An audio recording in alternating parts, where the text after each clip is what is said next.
বা exchange rate কিভাবে নির্ধারিত হয় আর পার্চেসিং পাওয়ার প্যারিটি ভার্সনটা নিয়ে আলোচনা করবো।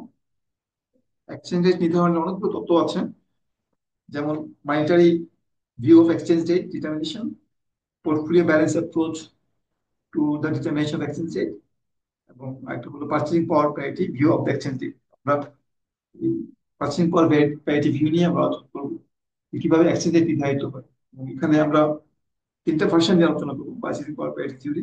একটা হলো অ্যাবসলিউট পার্চেসিং পাওয়ার প্যারিটি থিওরি, একটা হলো রিলেটিভ পার্চেসিং পাওয়ার প্যারিটি থিওরি, একটা হলো efficient market version of purchasing power parity theory.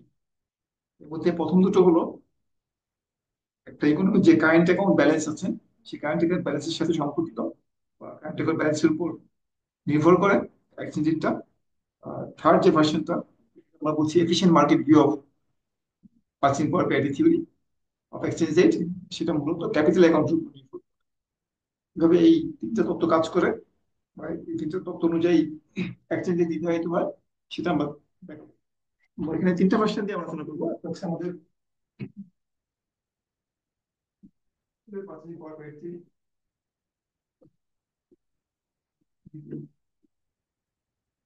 আর দুই নম্বরটা হলো আমাদের relative PPD,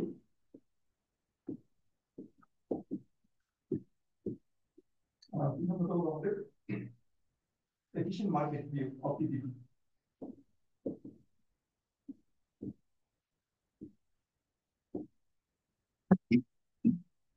market view of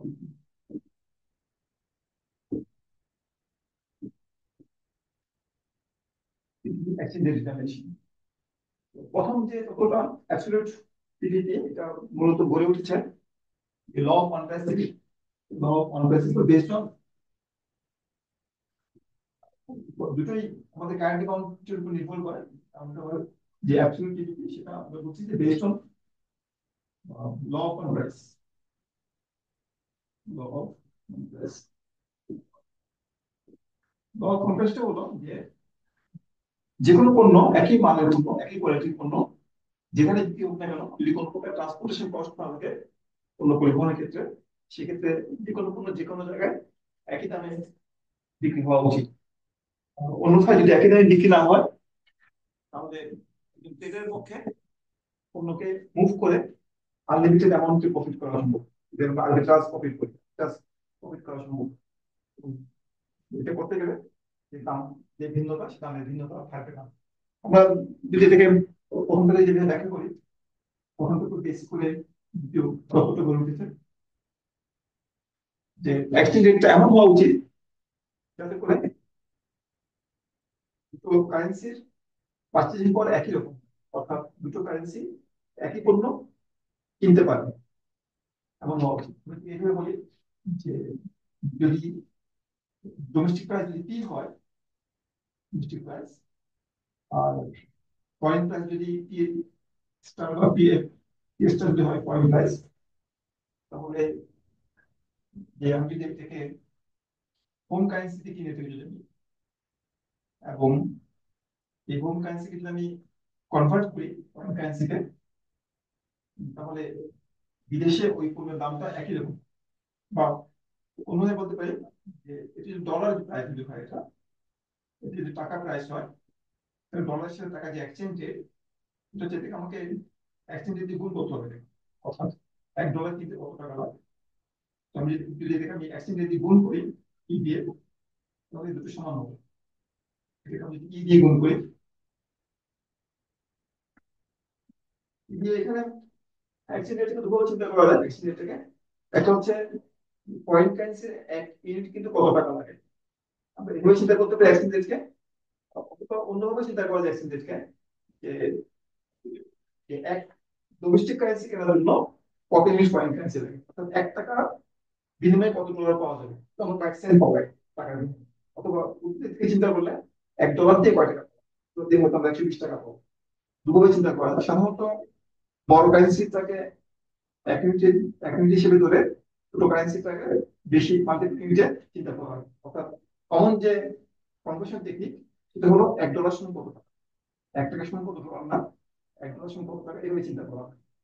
অর্থাৎ ডলারকে আমি যদি এক্সচেঞ্জ রেট দিয়ে গুণ করি, টাকা পাবো। ফলে এভাবে চিন্তা করতে পারি যে কি দিয়ে গুণ করি, এক্সচেঞ্জ রেট দিয়ে টাকা ইকুইভ্যালেন্ট হবে। $1 যদি আমি 120 দিয়ে গুণ করি, তাহলে 120 টাকার সময় 120 টাকা হবে। এটাকে কি দিয়ে গুণ করা হবে? একটা আহ, যদি আমি এক প্যাকেট বিস্কিট এর কথা বলি, প্যাকেট বিস্কিট যদি $1 যদি হয়, $1 যদি হয়, এবং বাংলাদেশি যদি 120 টাকা হয় একটা বিস্কিটের দাম, তাহলে এই দুটাকে 120 টাকা পাওয়ার জন্য 120 দিয়ে গুণ করতে হবে, দিয়ে গুণ করতে হবে। তাহলে যে টাকার পার্চেসিং পাওয়া এবং ডলারের পার্চেসিং পাওয়া সমান হবে। অর্থাৎ 120 টাকা দিয়ে এক প্যাকেট বিস্কিট কেনা যায়, $1 দিয়ে, যার ইকুইভ্যালেন্ট হলো 120 টাকা দিয়ে এক প্যাকেট বিস্কিট কেনা যায়। এটা হচ্ছে ল অফ ওয়ান প্রাইস, যে একটা একটা আইটেম, একটা কমোডিটি, একটা বিস্কিটের প্যাকেট যেখানে বিক্রি হোক না কেন একই মূল্যে বিক্রি হবে। কনভার্ট ইনটু সেম কারেন্সি, একই কারেন্সিতে কনভার্ট করা হলে একই কারেন্সিতে কনভার্ট করলে একই মূল্যে বিক্রি হবে। অর্থাৎ এই অনুযায়ী টাকার সাথে ডলারের বিনিময় হওয়া উচিত 120 টাকা হওয়া উচিত। আচ্ছা, বলছিলাম যে ল অফ ওয়ান প্রাইসের উপর ভিত্তি করে পার্চেসিং পাওয়ার প্রায়োরিটি থিওরিটা ডেভেলপ হয়েছে। এবং একটা পণ্য যে কোনো জায়গায় একই দামে বিক্রি হয় যদি দামটাকে আমরা একই কারেন্সিতে চিন্তা করি, এবং একই কারেন্সিতে চিন্তা করার জন্য আমাদের যে কনভার্সন রেটটা ব্যবহার করতে হবে, এক্সচেঞ্জ রেটটা ব্যবহার করতে হবে, সেটাকে বলা হয় এক্সচেঞ্জ রেট। এখান থেকে এই ল অফ ওয়ান প্রাইস অনুযায়ী আমরা বলতে পারি যে এক্সচেঞ্জ রেট এর মান হওয়া উচিত যে পি বাই টি স্টার হওয়া উচিত। ডোমেস্টিক প্রাইসকে ফরেন প্রাইস দিয়ে ভাগ করলে আমরা এক্সচেঞ্জ রেটের মান পাবো। তবে একটা পণ্য যেহেতু উৎপন্ন করা হয় না একটা দেশে, একটা দেশে যদি অনেক পণ্য উৎপন্ন করা হয়, অন্য দেশে অন্য পণ্য উৎপন্ন করা হয়, অন্য বান্ডেল অফ কমোডিটি উৎপন্ন করা হয়, এই জন্য এই টিটিপিকে বা অ্যাবসলিউট টিটিপিকে এভাবে ল অফ ওয়ান প্রাইসের ভিত্তি করে বার করানো যায় না। তার পরিবর্তে আমরা অন্য একটা ফর্মুলা বা রুল ব্যবহার করি, যে একটা দেশে যে বান্ডেল অফ কমোডিটি উৎপন্ন হয়, তার যে তার যে লেভেল প্রাইস লেভেল বা প্রাইস ইন্ডেক্স, এটাকে আমরা সিপিআই বলি। একটা বান্ডেল অফ কমোডিটির উপর ভিত্তি করে প্রাইস ইন্ডেক্স ক্যালকুলেট করা হয়, সিপিআই ক্যালকুলেট করা হয়। অন্য দেশে একই বান্ডেল অফ কমোডিটির জন্য একইভাবে, অর্থাৎ একই ওয়েট দিয়ে যদি সিপিআই ক্যালকুলেট করা হয়, তাহলে যে দুটো দেশের সিপিআই পাবো আমরা, সিপিআই দুটো রেশিওকে বলা হবে কি, বা সিপিআই রেশিওকে আমরা দুটো দেশের কারেন্সি যে এক্সচেঞ্জ রেট সেই হিসেবে চিন্তা করতে পারি। অর্থাৎ এখানে এই পিটা হলো একটা কোটি দাম না, এটা বলবো যেটা হলো যে অনেকগুলো কমোডিটির দামের যে index, alpha I P I, তো P one alpha one P one plus alpha two P two, এভাবে আলফা এন পি এন যতগুলো কমোডিটি আছে বাস্কেটের মধ্যে সবগুলো পণ্যের দামের একটা ওয়েটেড এভারেজ। একইভাবে একই পণ্য বিদেশের মাটিতে উৎপন্ন করা হলে, বিক্রি করা হলে, সেগুলো যে বিদেশি দাম একই ওয়েট দিয়ে যদি গুণ করা হয়, আলফা আই স্টার না, আলফা আই, এখানে আলফা এখানে আলফা আই, একই ওয়েট দিয়ে গুণ করা হচ্ছে। এই দুটো দামের লেভেলের প্রাইস ইন্ডেক্স যে অনুপাত, সিপিআই যে অনুপাত, সেই অনুপাতটি হবে কি দেশের কারেন্সি এক্সচেঞ্জ সমান। এটা হচ্ছে আমাদের অ্যাবসলিউট টিপিপি। কিন্তু সমস্যা হচ্ছে যে যেহেতু দুটো দেশে একই পণ্য উৎপাদন করা হয় না, বা সিপিআই ক্যালকুলেশনের সময় একই ভাবে ওয়েট ইম্পোজ করা হয় না, সেজন্য এই অ্যাবসলিউট টিপিপিতে বাস্তবে কাজ করা হয়। এটাকে অ্যাভয়েড করার জন্য, এই অসুবিধাটাকে অ্যাভয়েড করার জন্য, যেহেতু একই বান্ডেল উৎপন্ন করা হচ্ছে না, অর্থাৎ অনেক সময় ট্রানজেকশন কস্ট থাকে, ট্রেড ব্যারিয়ার থাকে, আরো অনেক বাধা থাকে, কিছু ফিক্সড ইফেক্ট থাকে, যে কারণে এই ভ্যাকসিন রেটটা দুটো দেশের সিপিআই অনুপাতে সমান হয় না। তাই এর পরিবর্তে আরেকটা চেষ্টা করা হয় এই ভ্যাকসিন রেটটা বের করার জন্য, এটা বলা হয় রিলেটিভ টিপিপি বলা হয়, টিপিপি বেস এক্সচেঞ্জ রেট। এটা অ্যাবসলিউট টিপিপি থেকেই পাওয়া যায়। এখানে অ্যাবসলিউট এক্সচেঞ্জ রেটের মানটা বের না করে, আর পরিবর্তে রিলেটিভ টিপিপি, অর্থাৎ কতটুকু টিপিপি চেঞ্জ হবে given the changes in price level, এটা খুব ভিত্তি করে বের করার চেষ্টা করা হয়। অর্থাৎ এক্সচেঞ্জ রেটের মান কত হবে, আজকে যে মান আছে আগামী বছরে কত পার্সেন্ট বৃদ্ধি পাবে এক্সচেঞ্জ রেটের মানটা, আর সেটা কিভাবে বের করা যায় সেই চেষ্টাটা এখানে করা হয়। তো আমি যদি এটাকে প্রাইস লেভেল হিসেবে চিন্তা করি, এটাকে যদি আমি ডোমেস্টিক প্রাইস লেভেল, এটা ফরেন প্রাইস লেভেল হিসেবে চিন্তা করি, এবং তারপর যদি আমি এটাকে লগ নেই, লগ লিখতে পারি লগ ই ইকুয়াল টু দুটো প্রাইসের লগ অনুপাত হবে log P minus log P star. এভাবে চিন্তা করতে পারি। এখন আমরা এটা যদি পরিবর্তন নেই, দুটো প্রাইসে যদি আমি পরিবর্তন নেই, এখানে লগের পরিবর্তনকে বলা হয় পার্সেন্টেজ চেঞ্জ। দুটো দুটো ভেরিয়েবলের লগের যদি পরিবর্তন চিন্তা করা হয়, লগ হচ্ছে রিলেটিভ ভ্যালু, আর লগের যে চেঞ্জ সেটা বলা হয় পার্সেন্টেজ চেঞ্জ বা রিলেটিভ চেঞ্জ। অথবা আমি যদি এখানে চেঞ্জ নেই, যদি আমি del p point prices del p log p star, এটাকে পার্সেন্টেজ চেঞ্জ হিসেবে চিন্তা করা যায়। অর্থাৎ পরিবর্তনটা নয়, এখানে del p বলছি, চেঞ্জ নেওয়ার জন্য একটা টাইম কষ্ট হয় এখানে, টি এর সাথে টি প্লাস ওয়ান বিয়োগ বা টি এর সাথে টি মাইনাস ওয়ান এর বিয়োগ, দুটো পিরিয়ডের টাইমের পরিবর্তন। এখানে আমরা বলতে পারি যে ফর এক্সাম্পল del log টি হলো log টি টি মাইনাস ওয়ান পিরিয়ডে, টি প্লাস ওয়ান পিরিয়ডে যে দাম হবে এটার সাথে লগ টি পিরিয়ডে বা কারেন্ট পিরিয়ডে যে দাম, দামের পার্থক্যকে বলছিলাম লগ পিটি। ঠিক একইভাবে দেন লগ পিটি হচ্ছে কি আমাদের log PT plus one minus log P, আর লগ পিটি টা হলো, দেন লগ পিটি টা হলো আমাদের যে log PT one, PT plus one star minus log PT. এটা পার্সেন্টেজ চেঞ্জ করলাম, পার্সেন্টেজ চেঞ্জ এক্সচেঞ্জ রেট, অর্থাৎ percentage change in exchange rate, exchange rate equal to percentage change in domestic price minus percentage change in foreign price. এগুলো হচ্ছে মূলত inflation, foreign inflation ES TS আইএসটা inflation যদি আমরা পাই দিয়ে লিখি, আর এটা হলো আমাদের ডোমেস্টিক ইনফ্লেশন পাই, এটা হলো আমাদের এক্সচেঞ্জ রেটের যে পরিবর্তন, আর এই বছরে কতটুকু এক্সচেঞ্জ রেট পরিবর্তন হবে তার পরিমাণ এখানে আমরা বলতে পারি যে এক্সচেঞ্জ রেটের এক্সপেক্টেড ভ্যালু পার্সেন্টেজ চেঞ্জ, কতটুকু এক্সচেঞ্জ রেট পরিবর্তন হবে সেটা আপনাকে বুঝাচ্ছি আমরা। এটা হলো আমাদের এই রিলেটিভ অনুযায়ী এক্সচেঞ্জ রেটের পার্সেন্টেজ চেঞ্জটা হবে দুটো দেশের যে ডোমেস্টিক ইনফ্লেশন এবং ফরেন ইনফ্লেশন, এই দুটো পার্থক্যের সমান। যদি ডোমেস্টিক ইনফ্লেশন যদি ফর এক্সাম্পল 6% হয়, আর ফরেন ইনফ্লেশন যদি 4% হয়, আমরা আশা করতে পারি ডোমেস্টিক কারেন্সি 2% ডিপ্রিশিয়েট হবে, বৃদ্ধি পাওয়া মানে কারেন্সি ডিপ্রিশিয়েট হবে, এর মানটা 2% বৃদ্ধি পাবে, অর্থাৎ ডোমেস্টিক কারেন্সি 2% ডিভ্যালুয়েট করবে, ডিপ্রিশিয়েট করবে।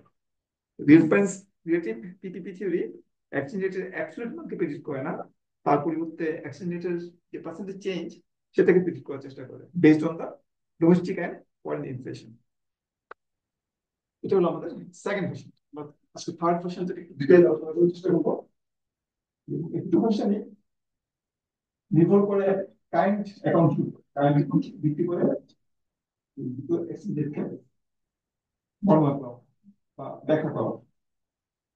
থার্ড কোশ্চেনটা হলো ক্যাপিটাল অ্যাকাউন্ট ভিত্তি করে। আমরা জানি যে ফরেন কারেন্সি যে ট্রেড হয়ে থাকে, ফরেন কারেন্সি ট্রেডের একটা বড় অংশ ক্যাপিটাল অ্যাকাউন্ট হয়ে, বা ফাইন্যান্সিয়াল মার্কেটে হয়ে, ফাইন্যান্সিয়াল মার্কেটে যে পরিমাণ ফরেন কারেন্সি ট্রেড হয় সেটা অনেক বেশি, কমোডিটি বা কারেন্ট অ্যাকাউন্টে যে পরিমাণ ফরেন কারেন্সি ট্রেড হয় তার তুলনায় অনেক বেশি গুণ হয়ে থাকে, বিশেষ করে ডেভেলপ কান্ট্রি গুলো। তাই ক্যাপিটাল অ্যাকাউন্টের গুরুত্বটা অনেক বেশি এক্সচেঞ্জ রেট নির্ধারণের ক্ষেত্রে। তবে এই যে থার্ড অ্যাপ্রোচ, এটা হচ্ছে আমরা efficient market view.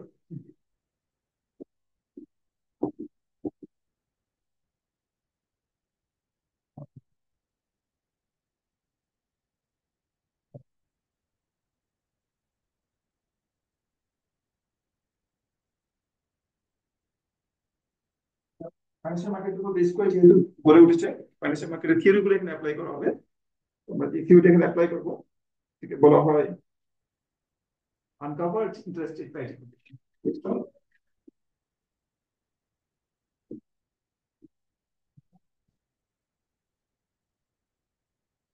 Interest rate, interest rate for interest rate, দুটো দেশের ইন্টারেস্ট রেট সাধারণত সমান হবে বলে আমরা আশা করি, তবে সমান হয় না। দুটো দেশের ইন্টারেস্ট রেট সমান না হলে দুটো যে পার্থক্য, সেই পার্থক্যটা হচ্ছে অ্যাক্সিলারেটেড অ্যাপ্রিসিয়েশন কিংবা ডিপ্রিসিয়েশনের সমানুপাতিক হবে। আমরা যদি ডোমেস্টিক ইন্টারেস্ট বলে আগে interest rate, foreign interest rate হয়, তো দুটো সমান হলে দুটো পার্থক্য জিরো হয়। যেহেতু সমান হয় না, তার মানে এখানে এক্সচেঞ্জ রেটের চেঞ্জ হয়, পরিবর্তন হয়। এই পরিবর্তনটাকে বলি আমরা যে এক্সপেক্টেড চেঞ্জ এক্সচেঞ্জ রেট। তোমরা টাইম পিরিয়ডটাকে ইনক্লুড করে দিয়েছে, টাইম পিরিয়ড চেঞ্জ দিতে পারছে টি প্লাস ওয়ান, টি প্লাস ওয়ান মানে ই টি প্লাস ওয়ান মাইনাস ইটি। এখানে যে টাইম দিয়েছি এখানে টাইম দিতে পারি, ইচ্ছা করবে টি পিরিয়ডে ইন্টারেস্ট রেট আরও দিতে পারে, ইচ্ছা করলে আইও দিতে পারে, আর ব্যবহার করে টেক্সট করে দিতে আমাদের এক্সপেক্টেড। তাহলে দুটো এটা হচ্ছে আনকভার্ড ইন্টারেস্ট রেট প্যারিটি, যেহেতু ইন্টারেস্ট দুটো সমান না, ম্যাক্সিমাম কত হবে সেটা আনবো, সে কারণে আমরা ভিডিও দিচ্ছি না, আমরা অ্যাক্সিডেন্টের পরিবর্তন হিসেবে ধরে দিচ্ছি। এটাকে বলছি আমরা uncovered interest rate parity condition. এটাকে একটু ম্যানিপুলেট করে আমরা এফিশিয়েন্ট মার্কেট ভিউটা ডেভেলপ করবো। এফিশিয়েন্ট মার্কেট ভিউতে কিভাবে এক্সচেঞ্জ নিতে হয় বলে ধারণা করা হবে। এটা করার জন্য আমরা কাজ করি, তো বইয়ের নোটেশনটা ব্যবহার করি, যে ইন্টারেস্ট নমিনাল ইন্টারেস্ট আমরা আই দিয়ে দিই, রিয়েল ইন্টারেস্টকে আমরা আর দিয়ে দিই। আমরা আই ব্যবহার করি, nominal interest minus interest in the point. Nominal interest রেটে দুটো কম্পোনেন্ট থাকে, একটা হচ্ছে রিয়েল ইন্টারেস্ট রেট, একটা হচ্ছে ইনফ্লেশন। ইনফ্লেশন তো এখানে ভেঙে নিতে পারি i t real interest rate plus domestic inflation del t, domestic inflation t plus one expected inflation t plus one হবে, দাম কত হবে এবং এক্সপেক্টেড জন্য আমরা ই সাইন দেব। যেহেতু টি প্লাস ওয়ান পিরিয়ডের মান কত হবে এটা জানা নাই, সেজন্য আমরা ভবিষ্যৎ পিরিয়ডে যখন টি প্লাস টি এর বাইরে চলে যাই আমরা তখন একটা ই সিম্বল ব্যবহার করি এক্সপেকটেশন বোঝানোর জন্য, যেহেতু ফিউচার ভ্যালুটা আননোন, অনলি এক্সপেক্টেড, সে কারণে এটা এবং আমরা এই সাথে এখানে আর রিয়েল ইন্টারেস্ট কোন টি দেই, তার মানে হচ্ছে যে আমরা ধরে নিচ্ছি রিয়েল ইন্টারেস্ট কনস্ট্যান্ট চেঞ্জ হয় ওভার টাইম, এটা কোন ইন্টারেস্ট ব্যবহার করি। ঠিক আছে, আমরা বিদেশি ইন্টারেস্টের জন্য লিখতে পারি টি পিরিয়ডে ফরেন ইন্টারেস্টের জন্য ফরেন রিয়েল ইন্টারেস্ট রেট আমরা ফিক্স করে দিচ্ছি এবং ফরেন প্রাইস লেভেলে চেঞ্জ প্লাস ওয়ান প্রেসটা হবে ফরেন প্রাইস বোঝানোর জন্য। দুটো নমিনাল ইন্টারেস্ট রেটকে আমরা এখানে ভেঙে রাখবো। এখন আমরা যদি দুটোকে যদি বিয়োগ করি, সাবট্রাক্ট করি, ওয়ান থেকে যদি টু বিয়োগ করি,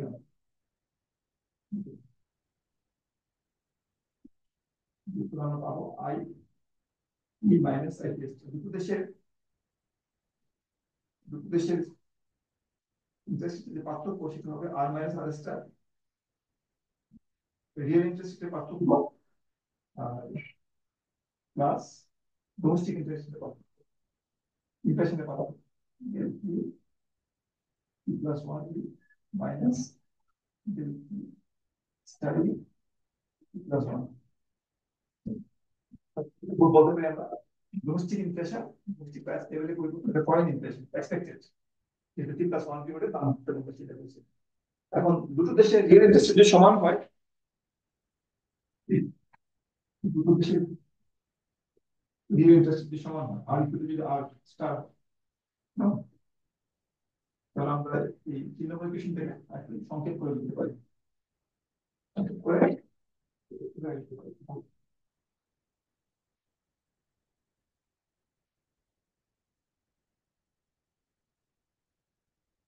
দেন লিখতে পারি আর minus IPS movement difference multiply কাটাকাটি দুটো e plus 1 e plus 1 3 দিচ্ছে না মাইনাস পয়েন্ট প্লাস দিচ্ছে বা পয়েন্ট ইনফ্লেশন হ্যাঁ এই আমরা বুঝেছি যে এটা ছিল লগ চেঞ্জ ইন প্রাইসেস অর্থাৎ small T equal to log capital ফলে স্মল টি চেঞ্জ করলে আমরা লগ চেঞ্জ অফ প্রাইস বা ইনফ্লেশন বলছি আমরা স্মল টি চেঞ্জ দিয়ে আমরা এখানে আমরা পেলাম যে আমরা কোথায় বলেছি যে বা যে একটা বসে ফেলছি সেটা ছিল মূলত ডিফারেন্সিয়াল করলাম কি মূলত আমাদের expected change just plus exchange রেটের যে পরিবর্তন সেটাকে আমরা এভাবে লিখেছি প্লাস ওয়ান এই বলতাম টি প্লাস ওয়ান আছে এখানে ভবিষ্যৎ এক্সচেঞ্জ রেট জানলো সেটা আমরা বলছি এক্সপেক্টেড সাইন যেমন বলছি expected appreciation or depreciation of exchange rate equals interest rate differential which equals inflation differential দুটো দেশের ইনফ্লেশনের যে পার্থক্য এই ইনফ্লেশনের পার্থক্যটা এক্সচেঞ্জ রেটের এক্সপেক্টেড পার্থক্য সমান এক্সপেক্টেড এক্সচেঞ্জ রেটের পরিবর্তনটা এক্সপেক্টেড ইনফ্লেশনের পার্থক্য সমান দুটো দেশের এটা এখানে আমরা তিরিশ করলাম এটা একটু এগিয়ে নিতে হবে এটাকে যে আমরা এখানে এক্সপেকটেশন সাইন থেকে আমরা এখান থেকে এক্সপেকটেশন সাইন থেকে আমরা বের হয়ে আসার চেষ্টা করবো এখান থেকে এক্সপেকটেশন সাইন থেকে আসার চেষ্টা করবো আনার জন্য এখানে আমরা একটা থিওরি ব্যবহার করবো যে থিওরিটা আমাদের এই তত্ত্বের নামের যৌক্তিকতাকে তুলে ধরবে সেটা হলো efficient market view efficient market অনুযায়ী এফিশিয়েন্ট মার্কেট থিওরি অনুযায়ী যে চলকগুলো কোনো চলকগুলো ভেরিয়েবল গুলো আছে মার্কেটে প্রাইস হোক এক্সচেঞ্জ রেট হোক অন্য কিছু সেই চলকগুলো র্যান্ডমলি বিহেভ করে তো সেগুলোকে প্রেডিক্ট করা যাবে এফিশিয়েন্ট মার্কেটে কোনো চলককে প্রেডিক্ট করা যায় না সেগুলোর যে কারেন্ট ভ্যালু সেটা হচ্ছে best predicted value for the next day ঠিক আমরা এভাবে লিখি যে আগামীকালের মূল্য কত হবে এক্সচেঞ্জ রেট কত হবে আগামীকালের +1 এটাকে আমরা দুটো অংশে ভাগ করতে পারি একটা হচ্ছে যে ই প্লাস 1 টি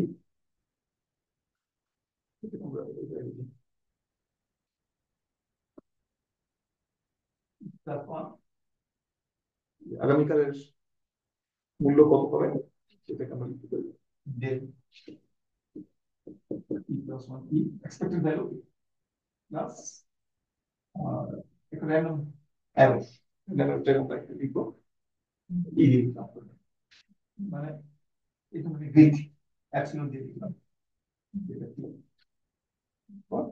টি প্লাস 1 টি প্লাস 1 এখানে আমরা বলছি যে এক্সচেঞ্জ রেটের যে আগামীকালের ভ্যালু সে আগামীকালের ভ্যালুটা হচ্ছে যে এক্সপেক্টেড ভ্যালু প্লাস আমরা কি ভ্যালু প্রত্যাশা করছি প্লাস একটা random variation from the expected value ঠিক একইভাবে অন্যান্য যে চলকগুলো আছে সেগুলো তোমরা একইভাবে লিখতে পারি লিখতে পারি আগামীকালের প্রাইসের যে মানটা হবে চেঞ্জটা হবে প্রাইস চেঞ্জটা হবে কত এক্সপেক্টেড চেঞ্জ ইয়ার প্লাস 1 ই প্লাস একটা র্যান্ডম ভ্যালু যেহেতু আমরা কমিউনিকেশনে অ্যাবস্ট্রাক্ট ব্যবহার করেছি এখানে আমরা অনেকটা সিম্বল ব্যবহার করি নিউ বলা হয় different একটা সিম্বল ব্যবহার করি যেটা আমি এখানে ব্যবহার করতেছি এখানে আরেকটা সিম্বল ব্যবহার করি একইভাবে পয়েন্ট প্রাইসের জন্য আগামীকাল পয়েন্ট প্রাইস ইনফ্লেশন কত চেঞ্জ হবে এটা হচ্ছে এক্সপেক্টেড চেঞ্জ পয়েন্ট ইনফ্লেশনের এক্সপেক্টেড চেঞ্জ প্লাস একটা র্যান্ডম হবে এখানে আমরা কামা দিয়ে এটাকে তিন ধরনের বিক্রিয়া দিয়ে দিলাম এই তিনটা আমাদের যে আগামীকালের মূল্য কত হবে সেটা একটা অ্যাসাম্পশন। এবং আমরা যদি এই তিনটা ইকুয়েশন যদি আমরা একত্রিত করি 3 থেকে 1 পর্যন্ত, বা আমরা যদি এই তিনটা ইকুয়েশন আমরা উপর ইকুয়েশনে বসিয়ে দিই,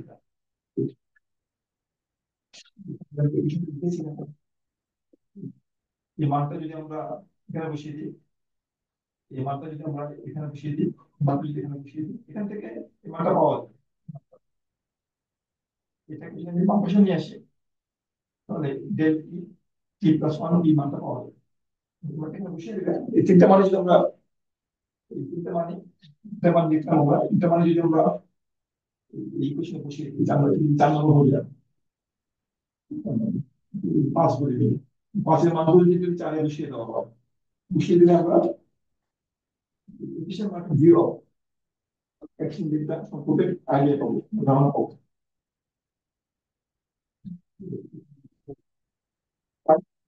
ফাইভ ভ্যালুগুলোকে যদি আমি 4-এ বসিয়ে দিই, প্লাস মান এখানে বসাবে, এটা পাবো ডেল ই প্লাস 1 মাইনাস প্লাস দেখো ইকুয়াল টু ডেল ই ই এর মান কত হবে এখানে, ডেল ই প্লাস 1 মাইনাস মিউ ই প্লাস 1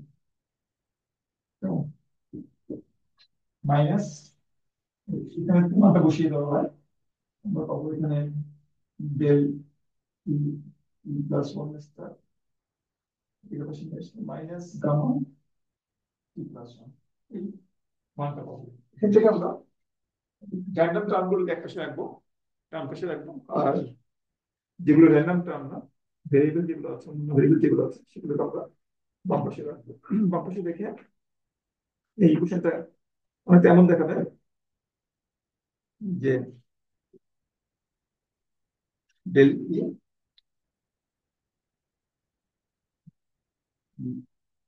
প্লাস 1 মাইনাস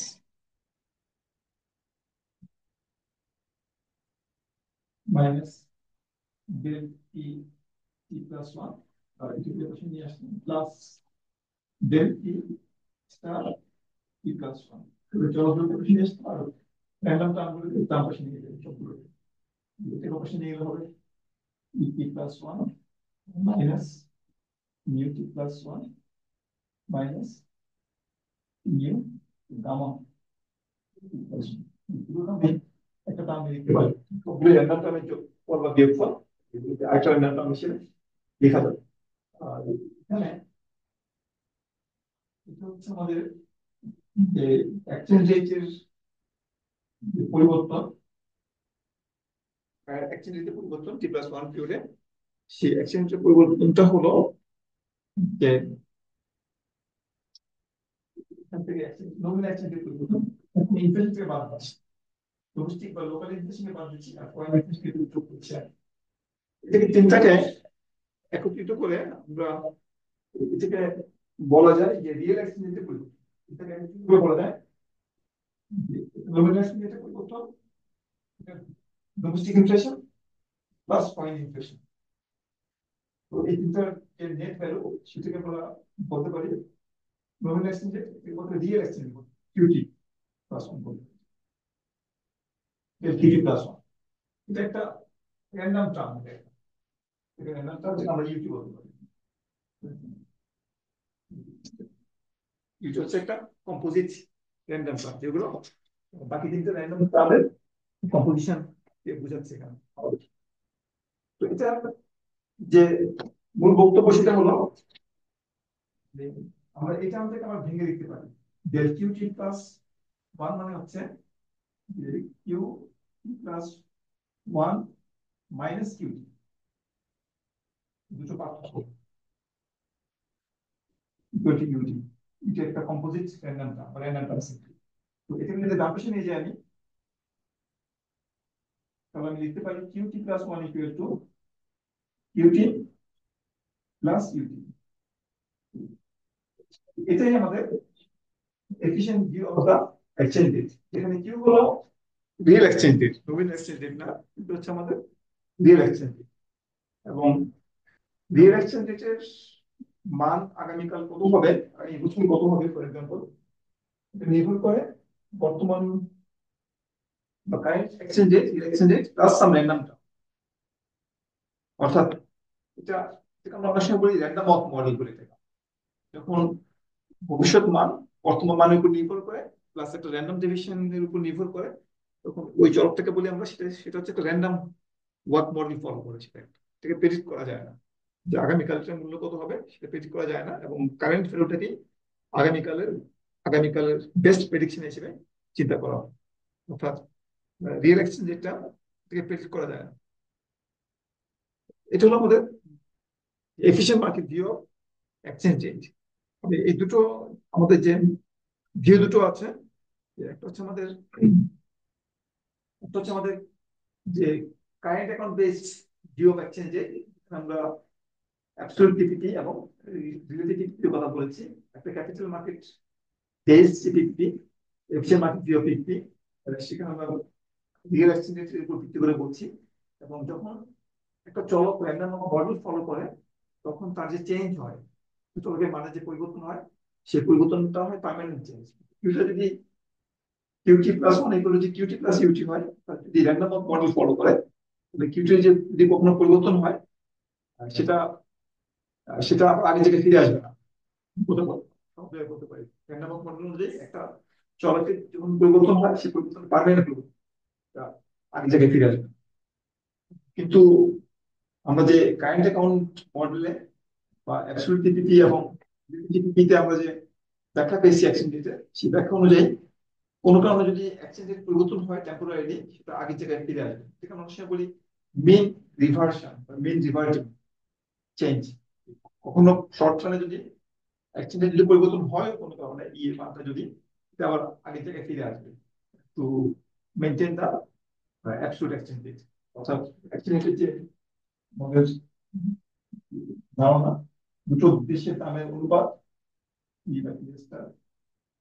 এটা মেনটেন করার জন্য এক্সচেঞ্জ রেট যদি কখনো যদি টেম্পোরারি মুভ করে, সেটা আবার আগে থেকে ফিরে আসবে। কিন্তু আমরা এফিশিয়েন্ট মার্কেটে যে ভিউ পাচ্ছি, এটা বলা হচ্ছে যে এটা অনুযায়ী দাম অনুপাত স্থির, মানে এটা হচ্ছে এটা অনুযায়ী যে রিয়েল এক্সচেঞ্জ রেটে কোনো পরিবর্তন হবে না, রিয়েল এক্সচেঞ্জ রেট স্থির।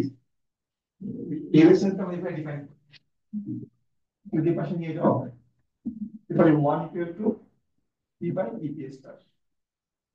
এই দুটোর অনুপাতকে যেটা বলা হয় রিয়েল এক্সচেঞ্জ রেট। এটা হচ্ছে নমিনাল এক্সচেঞ্জ রেট, আর এটাকে বলা হয় রিয়েল এক্সচেঞ্জ রেট। দুটো পণ্যের দামের অনুপাত যখন একই কারেন্সিতে চিন্তা করা হয়, এটা ডোমেস্টিক কারেন্সিতে, এটা ডোমেস্টিক কারেন্সি, দিয়ে গুণ করলে এটা ডোমেস্টিক কারেন্সি হয়ে যায়। একই কারেন্সিতে দুটো পণ্যের দামের অনুপাত চিন্তা করলে এটা রিয়েল এক্সচেঞ্জ রেটকে ডিভাইড করে। যেমন একটা টেবিলের দাম যদি 20 টাকা হয়, একটা চেয়ারের দাম যদি 5 টাকা হয়, তাহলে এই বিশের সাথে 5-এর যে অনুপাত, সেটা হচ্ছে আমাদের কত, 4:1। তার মানে 4টা চেয়ার দিয়ে একটা টেবিল পাওয়া যাবে। এটা রিয়েল এক্সচেঞ্জ রেট। যখন টেবিলের দামের সাথে চেয়ারের দাম দিয়ে আমরা ভাগ করবো একই কারেন্সিতে টাকা দিয়ে, তখন আমরা কি পাবো, রিয়েল এক্সচেঞ্জ রেট পাবো। একটা টেবিলের সাথে 4টা চেয়ার বিনিময় পাবো। এখানে আমরা একই কারেন্সিতে প্রকাশ করেছি, প্রকাশ করার কারণে সমান হবে, একই সমান হবে, গুণ করতে এক হবে। এক হচ্ছে রিয়েল এক্সচেঞ্জ রেট, 4টা চেয়ার টেবিলের সাথে বিনিময়, অর্থাৎ 4টা চেয়ারের দাম বা একটা টেবিলের দাম যদি বেশি না হয়, সেটা 1 হবে, রিয়েল এক্সচেঞ্জ রেট। আর যদি আমরা দুটো কারেন্সিতে অনুপাত নেই, ডোমেস্টিক কারেন্সিতে দাম আর ফরেন কারেন্সিতে দাম, তখন এই দুটো দামের অনুপাত আমাদেরকে, আমাদের কি দিলে, আমাদেরকে দিলে নমিনাল এক্সচেঞ্জ রেট, আমাদেরকে নমিনাল এক্সচেঞ্জ রেট। তাহলে টিটিপি থিওরি অনুযায়ী, অ্যাবসলিউট ভার্সন অনুযায়ী টিটিপি থিওরি, যে দুটো দেশের কারেন্সি যে রিয়েল এক্সচেঞ্জ রেট, সেই রিয়েল এক্সচেঞ্জের মানটা স্থির থাকবে, পরিবর্তন হবে। আর এফিশিয়েন্ট মার্কেট ভিউ অনুযায়ী, ক্যাপিটাল মার্কেটের উপর ভিত্তি করে গড়ে উঠেছে, এই আনকভার্ড ইন্টারেস্ট প্যারিটি কন্ডিশনের উপর ভিত্তি করে গড়ে উঠেছে। সেটা অনুযায়ী যে রিয়েল এস্টেটটা, এটা এটা স্টিম না, বা এটা মিন রিভার্টিং না, এটা র্যান্ডম অফ মডেল ফলো করে। এটা কোনো কারণে যদি মুভ করে, সেটা আবার নিজের দিকে ফিরে আসে, আগের লেভেলে ফিরে আসে, সেটা অন্য কোথাও চলে যায় বা দিন থেকে দূরে চলে যায়। অর্থাৎ রিয়েল অ্যাক্টিভিটিটা এটা ফিক্স না, বা এটা যখন কখন চেঞ্জ হয়, চেঞ্জটা পার্মানেন্ট চেঞ্জ হয়, টেম্পোরারি চেঞ্জ হয়।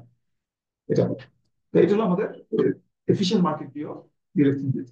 এখন লং রানে যে এক্সচেঞ্জ রেট পরিবর্তন হতে পারে, তার কিছু কারণ আছে। কিছু কিছু কারণে লং রান যে স্টেট, এক্সচেঞ্জ রেট, সেটা পরিবর্তন হতে পারে। বিভিন্ন কারণ হতে পারে।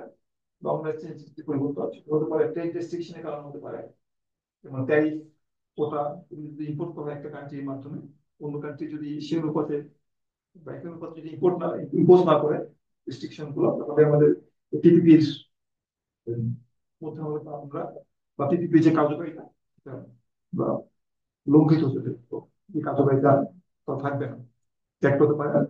আর হতে পারে যে অনেক সময় যে ন্যাচারাল রিসোর্স ডিসকভারি হতে পারে, বা প্রোডাক্টিভিটি চেঞ্জ হতে পারে, বিভিন্ন দেশে বিভিন্ন রেটে প্রোডাক্টিভিটি চেঞ্জ হতে পারে। সে সকল কারণে লং রান এক্সচেঞ্জ রেটটা স্থির নাও থাকতে পারে, পরিবর্তন হতে পারে। অথবা কনজিউমার যারা আছে দুটো দেশে, সেই কনজিউমারদের প্রেফারেন্সের মধ্যে পরিবর্তন আসতে পারে, হয়তো ফরেন কমোডিটির প্রতি আকর্ষণ বাড়তে পারে। সেক্ষেত্রেও দুটো দেশের যে পণ্যের যে রিলেটিভ ডিমান্ড এবং সাপ্লাই, সেগুলোর মধ্যে পরিবর্তন আসতে পারে, এবং লং রান এক্সচেঞ্জ রেটেরও পরিবর্তন আসতে পারে। তো এই হলো আমাদের এক্সচেঞ্জ রেটের তিনটা ভিউ এক্সচেঞ্জ রেটের। তো আমরা আজকে